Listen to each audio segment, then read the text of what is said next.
siko najya numva akababaro kawe. none warangiza Mm. nzakora ikiganiro nambaye ubusa. Mm. Iburetse yagombaga gufata abapastor akabajyana mu ngando nkuko Tom yabajyanye inkumba Aha. mu Ruhengeri. Yego. Bose akabashyira mu ngando akabaha indi misiyo. Sibyo se? Yego. Akabaha indi misiyo ati misiyo mwari mufite siyo. Ni mutwari iyi misiyo aba ariyo mujyana. Ariko ntabibaye se ntabicisha inzara. Ngo nawe izamwica. Ko wagenje ni kuzagira gute? Ni kuzagenzwa nawe inzara izamwica. Sibyo nawe inzara izamwica. Senda kubeshya. None se Nebukadineza ntiyarishije. Ninde muntu se yagira icu ujya umenya ko nese Nebukadineza ahembwaga zahabu. Miliyoni enye se ni zahabu. Ubu se internet ivuyeho yajya kuzirotira zigakunda. Wapi? None se wakabimenya. Hagiye kuri bank agasanga network yabuze. Yavuga ngo mumpe miliyoni enye zanjye. Cyangwa hari uko byagenze banki akavuga ati ariko ndabona hano hari akantu katukura. Tom se ntago yahembwaga nye se wakize wo mushahara. Ko wagenje ni kuzagira gute? Ni kuzagenzwa. Hadeperi ni tunyujije mu buzima bukomeye. Nshaka kuzakora ikiganiro nambaye ubusa. Shuwa. Tugikore mu kanya. Nshaka kuzakora ikiganiro nerekana ifoto y'umupasoro muri ADP nambaye ubusa. Uburyo Izayi yatwambitse ubusa imbere y'igihugu cyose. Hano twambariye amakote n'amakaruvati akadukuramo amakote tugasigana amashati na karuvati none mukabugeze ku rwego akadukuramo karuvati akadukuramo amashati tukaba twambaye ubu nagakwiriye kuba ndi kuri imihanda se. Wapi? Wandagaye tu. Umuntu natangiye kuvuga ubutumwa afite imyaka 10 kizi imyaka 45. Ntabwo mbuza abakirisitu igihumbi ninjije muri ADP. Ngiye ubwanje. Ntabwo ari nge wabinjije gucya komu ariko Imana Bibiliya iravuga ngo bimeze nkaho Imana ibingingira muri twe. Yego. Ntabwo nabaye ukuboko kw'Imana yahamagaje abakirisitu igihumbi. Abakirisitu igihumbi baracyahari baracyatura bagatanga n'icya 10. Kuvuga ko yananiwe kumembizayi akanyambika ubusa kugira ngo abana bige nkaza kuza kuri iyi mihanda. Nanjye nkaba nka Pastor Claude nkaba nka Magashi nkaba nka Impaya Bosiko ibi ngibi ubundi amaraso yanjye Izayi azayabazwa. Noneho kuri kuvuga ibintu bikomeye uburinzi ugera ha Magashi ukagera jewe nze kuba nka Papa Sava koko Imana yarampamagaye umuntu warambitswe ibiganza n'abakuru nze kuba nka Dogita Nsabi mere nka bijiyo bija nararambitswe ibiganza by'abakuru izina ryanjye ku rutonde rwa pastor muri ADP ririmo Pastor Sibomana kuri database y'abapastor ndimo inze hano kuri social media gushaka igihumbi. ADP ifite abakirisitu miliyoni n'ubu mbonye n'umuntu unavuga ati reka ngushingiye na butike cyangwa ugure n'inka ebyiri uzorore najya korora inka ubwo korora kuragira abakirisitu Izayi yanyirukanye najya korora inka nkavuga indi base. Sibyo buse tukira abasone twagize imirimo ntago nasezeye ku kazi muri leta z'agavanti reka ngiye gukorera idini sinefite akazi se ntabwo se nari mfite amafaranga ntago nacuruza avanti reka mbireke nitangira umurimo. Umuntu avuga ati nubwo bamembe 100 nta kibazo nzajya n'ibijumba n'imboga mwe n'igikoma ariko nkorera Imana nshumba abakirisitu bishime upfuye mushyingure. Sibyo no najya numva akababaro ka Bernard ugeze igihe cyo kubatizwa mubatize ushingiwe mushyingire mbane nabo nsaze uje muri pasiyo RSSB impa 30 nka bya bindi so mpana tutanazi byatumye acika ururondogoro ariko 30 ndi umusaza w'umupastoro abana bose baravuye mu rugo najya ndagura umugati nkagura n'amajyane n'isukari kicara n'umukecuru wanjye tukinywera mu karu ubundi mugufa Yesu yazagwa yanjye bakandikaho Pastor Sibomana abakristo bose nabwirije bagashungera igituro ku munsi wo gushyingurwa bakavuga ibigwi byanjye narangiza bakandika ubu ngubu utabarutse izisaha ubwo urumva. Reka nongere ngusuhuze neza kandi warakoze gukora subscribe. Nitwa Prince Robert umuhungu w'Imana n'abanyarwanda. Nawe ugiye kuyikora Imana iguha umugisha. Kuri kamera ndi kumwe na Pastor Sibomana Byishimo official. Umwe mu bagabo bagiye breaking inkuru hano muri iki gihugu uri mu banyamakuru nemera kabisa ujya kubona uko narayizanye tu igihugu cyose kigafatwa urajyaje bazanye inkuru ati imbwa ahangaha ho nabonaga views ziri kugenda zigira ngo hubu kaba kabaye umeze uteze ndashima Imana urakomeye nagize gukejo njya kubona mbona umuntu witwa Baraka azanye Pasteur Bernard amutereka ari mu nkoko aravuga ati ni mureba ahantu Bernard asigaye aba ira nkuru wayibonye ute oya ariko ni kuriya byagombaga kugenda sari ikibazo kirimo umuntu wari umushumba w'abantu akaba ari umushumba w'inkoko oya nukorora inkoko kiretse abaye ziri kwa Minyoni noneho Minyoni akavuga ati wewe uyu munsi nurakorera mu rusengero jya gukorera mu nkoko kwa makuru ari ku mihanda ko yamwirukanye kumwirukana se oya ntago yamwirukanye da ngewe reka wenda noneho mugane wo waranavuze uti urabreakinga reka sibyo reka abantu badukurikira bari kuri iyi si noneho ngewe breaking muri ya Pasteur mushuti wanje Bernard sibyo ntabwo ndigwa njya mu rugendo rwe rwo kuva muri ADPR kugera muri Nobu cyangwa muri Women no kugera mu nkoko ahubwo nge ndajya kwivugira Bernard mu nkoko sibyo Bernard mu nkoko uyu munsi Pastor Bernard arimo korora inkoko dusaba abantu bafite uburambe mu bworozi bw'inkoko kugira ngo bamwegere kugira ngo uyu mushinga uzamuteze imbere unoge icyakabiri ngo zanga kwera ngo zire inyama icyakabiri dusaba abantu bajya bagura inyama z'inkoko kugira ngo bazamube hafi bamugurire kuko ziriya nkoko iyo zigeze umunsi wo kwera ntubona abakiriya zitangira kujya muri mayinazi genda zikonsoma ariko zitiyongeraho ikiro kandi zirya byinshi kunguka kwazo rero nuko umunsi niba zarangije iminsi yazo yo kwera uyu munsi uhita uzisohora ukazijyana ku isoko bakazigura icyo gihe ayo wabona yose uba wungutse so ubwo rero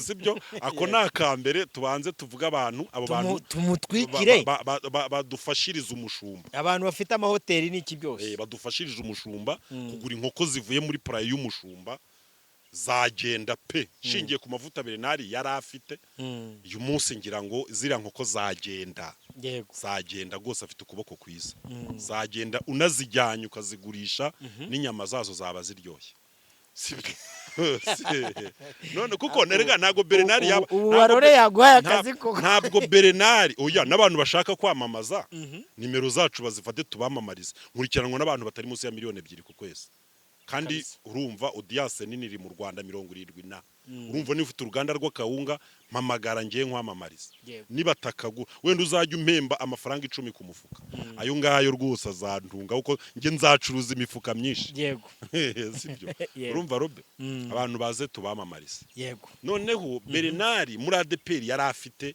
imbaraga kunzwe muri Nobo yari akunzwe nta kuntu ro mu nkoko atakundwa ibimenyetso birekana ko mu nkoko aragiriramo umugisha iyi fenomene niyo nshaka ko tuganiraho aho kugira ngo fenomene yesabwiye abantu bari mu mafi akagati muve mu mafi muze mu bantu iyi fenomene yo kuva mu bantu none ukajya mu nkoko wowe nk'umushumba bivuga hiki akiva muri ADPR abantu bagize impungenge abandi baravuga ati mukunda idini yanyu abandi batoya zabiki ariko abagize impungenge bo barebaga inkoko bucya barebaga ko Bernard agiye korora inkoko atagiye gushumba kuko iyo abashaka gushumba ntabo yari afite bari abakirisito baravuga ati uyu mutipe agiye korora inkoko turi kureba hirya nicyo bareba uri umuhanuzi warakwitegereza akakureba yego akakureba akakubwira ati Robert uvuye mu Rwanda ati ugiye atigiye muri Amerika ati jewe ndabona ugiye muri gereza kandi ufite pasiporo bagutereye visa na gahunda bati gende gukubona muri gereza mwitegereje neza je nkwitegereje ndabona wewe wiyambariye amaroza ibyo bindi ntubibwi rero n'umuntu babantu bavuze ati Pastor Bernard yavuye muri ADPR bamwe batagiye gukorera amafaranga abandi bataraguzwe abandi bati nibi buriya bari abantu bose baramurebaga akavuga ati hari uwamurebaga yagira imunyaka mubona mu nkoko nicyo ngicyo uyu munsi ejo hari n'ikiganiro cyakozwe mbona kirasibwe sibyo warakibonye nawe uti abazi kwitegereza mu isi y'umwuka barebaga umuntu ntibamubone ku gatuti bakamubona mu nkoko nkunda kuvuga ngo ni inkoko z'inkorano zira nkoko wari uzi ko ari inkorano ni hybride ni hybride ni semi oya n'ibintu byose rega wivuga inkoko gusa ni wivuga inkoko gusa ari n'isengero dufite mu gihugu cy'u Rwanda ni hybride abavuga butumwa dufite ni hybride ubutumwa tuvuga ni hybride sibyo ikintu ni igiki imodoka ni hybride ikintu kiri mu Rwanda kitari hybride ni amateke ibintu byose imodoka ni hybride abahanuzi dufite ni hybride sibyo na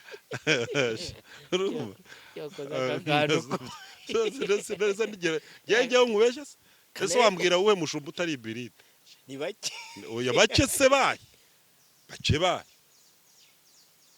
bahe rega wivuga ngo ni bake yuvuze bake ubusiyo w'iwacu ni Masoro ni hybride ngo uyu w'iwacu ni Masoro iyo urebye ubona ari hybride none se ibigori by'imasoro ntabwo ari ntuza ntabwo ari wa 65 cyangwa 65 washe sibiri none se niba ari byarya ubwo we ntabwo ari byarya so wambwira kurya ibigori bya hybride sibyo ukabugenda muri hybride ukabugenda mu modoka ya hybride ukayobora abakristo ba hybride weho ntuburi hybride ni gute se atabi hybride ugomba kubura iyo wari wabo nese wakumva bwira abantu ngo bizere Yesu wapi muri hybride ntibikora wabwira abantu ngo bizere Yesu wapi yabwira abantu se ngo bakire Kristo nk'umwami n'umukiza w'ubugingo bwabo Yesu abe dadi amutwarira izina ntibibaho nese niyitwa dadi nese urambwira erega nkubwire press ibintu byarazambye ibintu byarazambye ariko se uyu munsi reka turenga imbibi za Bernard turebe n'abandi bamushamikiyeho nabonye ejo bundi uvuga ati uratabariza nyapasika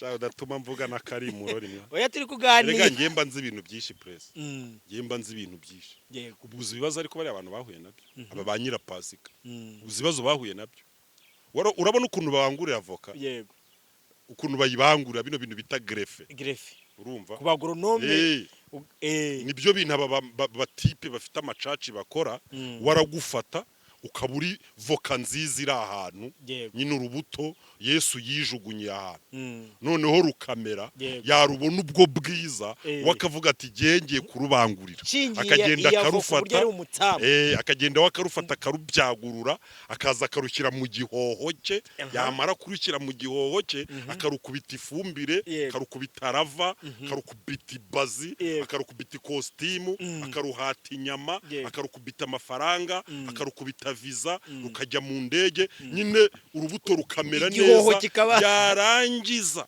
akagenda akajya ku mbuto zewe zifite icyo bita greffe akajya kwizanira greffe ye imfizi akajya kuzana imfizi ye agafata rwa rubuto rwari rumubereye nk'icyo ntazi agahita rukata umutwe yarangiza agahita agahita acomekamo umutwe yamara gucomekamo umutwe rugahita rutakaza umwimerere warwo rugahita ruba hybride rukera vuba byihuse rukera byinshi cyane rukagaragara neza byarangira hamaje kurukuramo umusaruro ashaka akarushyira ku ruhande akajya kuzana urundi niyo wakwivumbura ukagenda ntuzikuraho ububangure Umufaransa aravuze ngo c'est dommage niyo wakwivumbura ukagenda kavuga ati ngewe ariko hari imbuto ati najyaga ubanguriye my friend ubanguriye we uburi greffe barabaye hybride biriya bintu nibyo ba Daniel banze baravuga ati inyama ntituzazirya turajya turanywa amaminwa apana babajyanye mu ishuri bariga pe ariko baravuga bati wapitwe nago tuzabibiride nago mutubangurira ngo bikunde nago turabibiride nibyo basadura kabanze nago tubibiride ahubwo turapfa turapfa.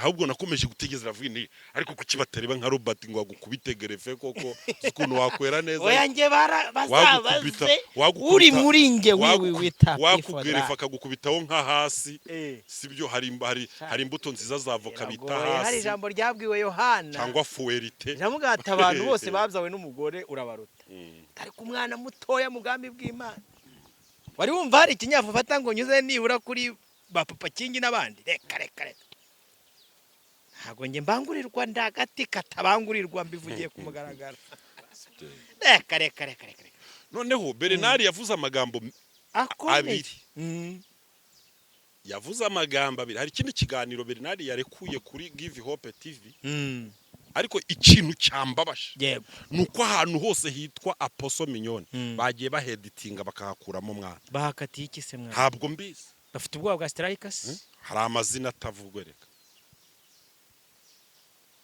rega bagiye bavuga Yesu Yesu niwe wahaye uburenganzira barati nimugenda mujye muragenda mu mpfu muri kinireho rinabagaburire rinabambike rinabatunge rinakiza abantu ariko hari umuntu ukubwira ati niba unagiye ni wibesha nkumva izina ryanjye umvuga ariko ntago yanamuvuga kuko kuri amakuru mfite nuko kuri Sedope yaracyariho kuri se buri ikintu kiba cyaravuyeho ni bazita ngo impano zira mpano amagifti kandi bura ngo ni nazo nyinshi ugiye kuri kare gatute bimera nka bya bindi wari wabona YouTube iri kukubwira ngo felicitation wujuje abasabe igihumbi ukabona utuntu twigira nka ko hari ngo iyo uhicaye hari ngo iyo uhagaze ukabwira isi wana ngo imigisha y'abantu igenda ikumanukaho ureba n'amaso umwe ngo yigeze kwikoza handi hantu ku gatuti kameze nka kuriya abagiye mu mwuka tire bati iki kinyuze iki gisazi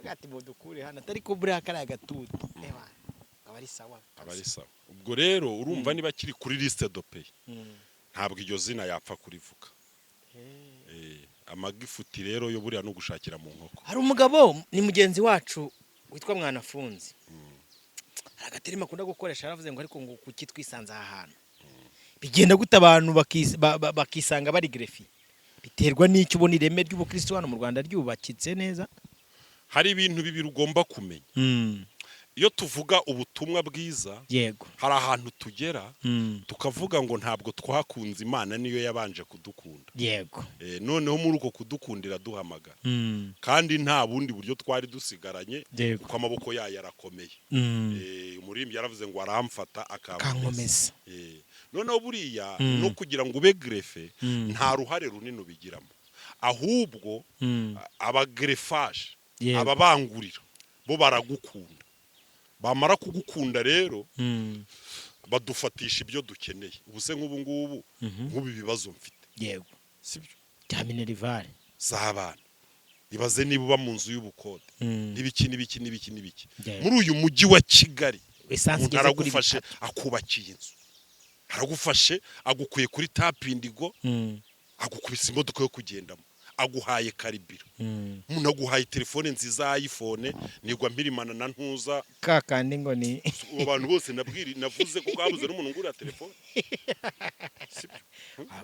ariko uziko Yesu ni Paulo ni Petero wabivuze yavuze ko hari ubutaka bugomba kugira ahantu ngo ho kuvuma ibaze abantu majiye kubwiriza kuba nta n'umuntu wangurira telefone ibisobanura ko nge nabwirize ubutumwa bw'ukuri nta kintu kivamo mu butumwa bw'ukuri buri butumwa bw'ukuri n'igikoma cy'amasaka ya rutuku kimwe gishariye nta muntu kinywa nta n'ikintu ni nk'umutsima wa rukacarara sibyo ruragiye umuntu agukubisa iPhone abana bahaye ama iPhone ngira ngo Bernard yabivuze ati mu buzima bukomeye tumaze iminsi twanyuzemo ubwo nge ndanabaza nti Apostle Mignone abaye nka ADPR bivuga yuko ngo donc idini ryanze kuvugisha ukuri kubijyanye n'iki ni inyigisho nyine namwe ibyo mwigishaga ntago ryari ihame rya Yesu Kristo none se niba mwaragiye mukadushuka nk'abakristo dusuppose wowe ubaye nk'ubwo ugiye kwambara hejuru ubusa ariko ngewe umukristo nanjye bajujubije bagakatisha muri za Dove n'ahandi ubwo se nge nzambara gute none se kufite agahinda wari uw'imbere iburetse yagombaga gufata abapastor akabajyana mu ngano nkuko Tom yabajyanye inkumba mu ruhengeri bose akabashyira mu ngando akabaha indi misiyo, si byose akabaha indi misiyo, ati iyi misiyo mwari mufite siyo, nimutware iyi misiyo aba ariyo mujyana. Ariko ntabicisha inzara ngo nawe izamwica ko wagenje niko uzagira gute, niko uzagenzwa, nawe inzara izamwica, sibyo? Nawe inzara izamwica, senda kubeshya. None se Nebukadineza ntiyarishije? Ninde muntu se yagira icuba? Nese Nebukadineza ahembwaga zahabu, miliyoni enye se ni zahabu. Ubu se interineti ivuyeho yajya kuzirotira zigakunda? None se wakabimenya? Hagiye kuri banki agasanga network yabuze, yavuga ngo mumpe miliyoni enye zanjye? Cyangwa hari uko byagenze banki akavuga ati ariko ndabona hano hari akantu katukura. Tom se ntago yahembwaga nye se wakizeho uwo mushahara? Ko wagenje niko uzagira gute, niko uzagenzwa. Erega nijye abantu banga kuvugisha ukuri, sibyo? Mubwiza abantu ukuri, niba umuntu atizera Yesu azarimbuka. Ibyo gushaka guhora Yohana 3:16 kugeza kuri 17 cyo kora kuko Imana yakunze abari mu isi byatumye itanga umwana we w'ikinege, umwizera wese abwo ubugingo buhoraho. Ntabwo Yesu yaje mu isi 17 gucira abari mu isi ho iteka, ahubwo yaje kubakiza no kubaha ubugingo. 18 utizera uwo mwana we yamaze, ntabwo ari ibintu bizaba, ni we yamaze gucirwa. Umwizera nawe afite ubugingo, nawe yaba ari sibyo? Nta dini ritanga ubugingo, sibyo? Mu idini turimo nkamburera cyangwa se nk'umutaka twitwikiriye kugira ngo abantu bashobore kumva ko turi abakozi b'Imana.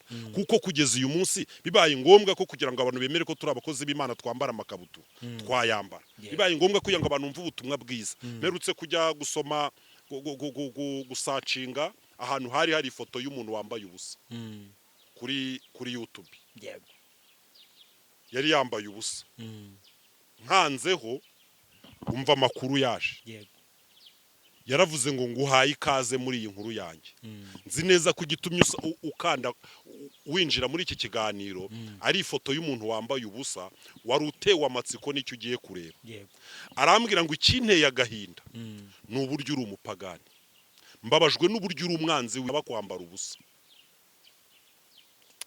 Iyo nza kuvuga ko ibyo ugiye kureba ari iby'Imana wari kubitambukaho, ariko kuko umutima wawe watwawe n'ibyambaye ubusa, uje wiruka, Imana byayisabye kwambara ubusa kugira ngo yegere.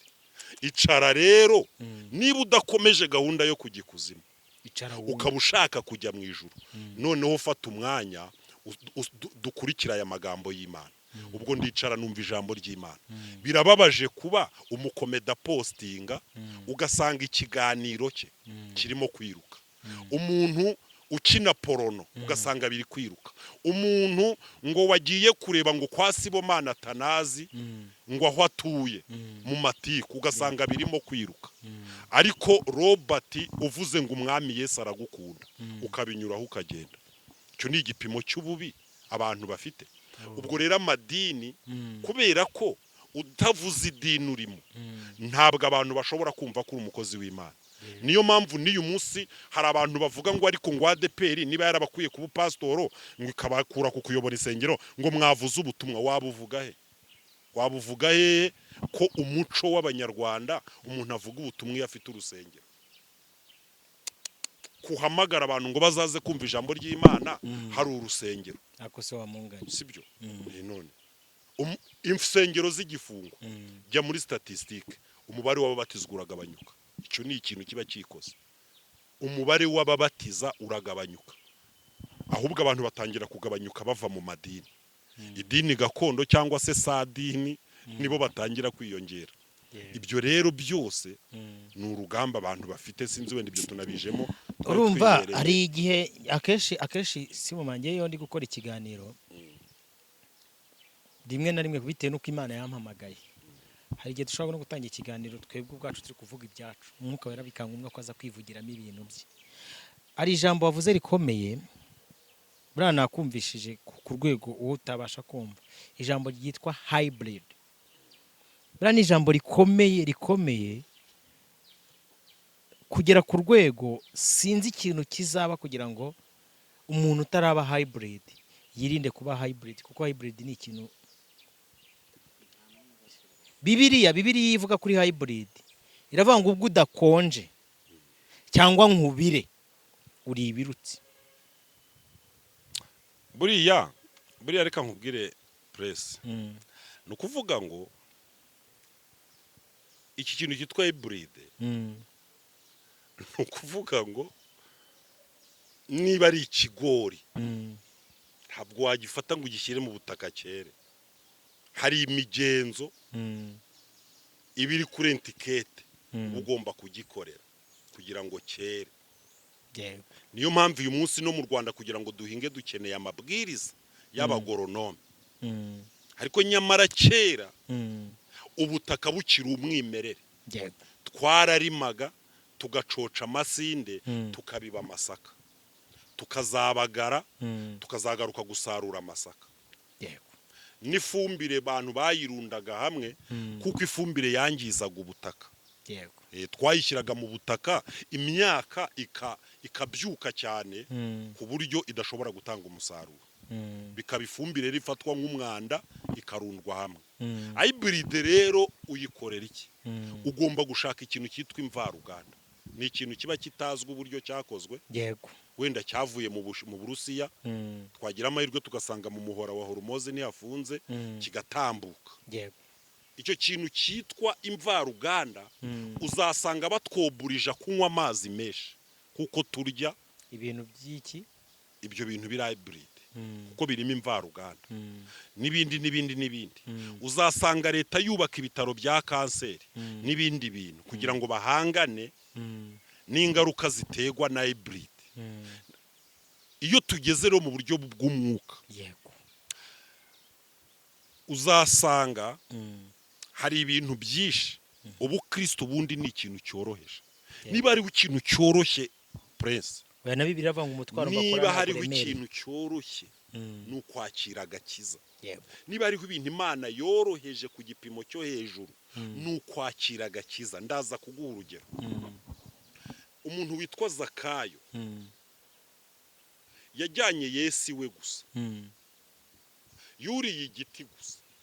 Icyo ni ikintu kidasaba amafaranga, nubwo yari afite umurundo w'amamiliyoni, ariko icyamusabaga kubona agakiza kwari ukurira igiti gusa.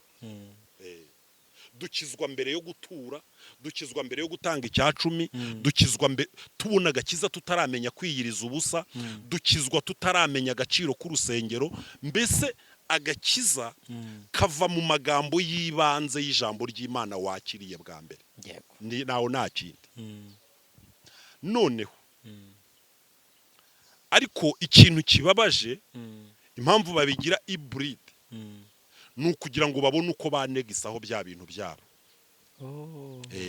Umuntu azakubwira ko kuko utagiye muri korali nta bugingo ufite, kubera ko utubariza gahunda z'amateraniro nta bugingo ufite, kubera yuko udatanga icyacumi nta bugingo ufite. Izo ni imvaruganda, ni ibintu ngo bishobora gutuma ngo wizera ko ufite agakiza.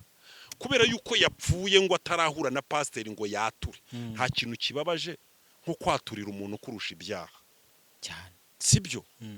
Nta kintu giteye agahinda mu bintu byambabaje mu buzima ni ukuza umukristo kunganyira ngo musengere. Ibyo ambwiye akora ngasanga nge nkora ibirenze ibyo akora, kandi akambonamo ko mfite urufunguzo rwo kuza kumukingurira ijuru ngo yinjire. Urabyumva? Urumva ikinyoma? Urumva ikinyoma? Kugeza ubwo pasitoro ajya gusura umukristo mu bitaro ntababazwe n'akababara afite, ahubwo akihutira kumudondanga ngo ature ibyaha wakoze.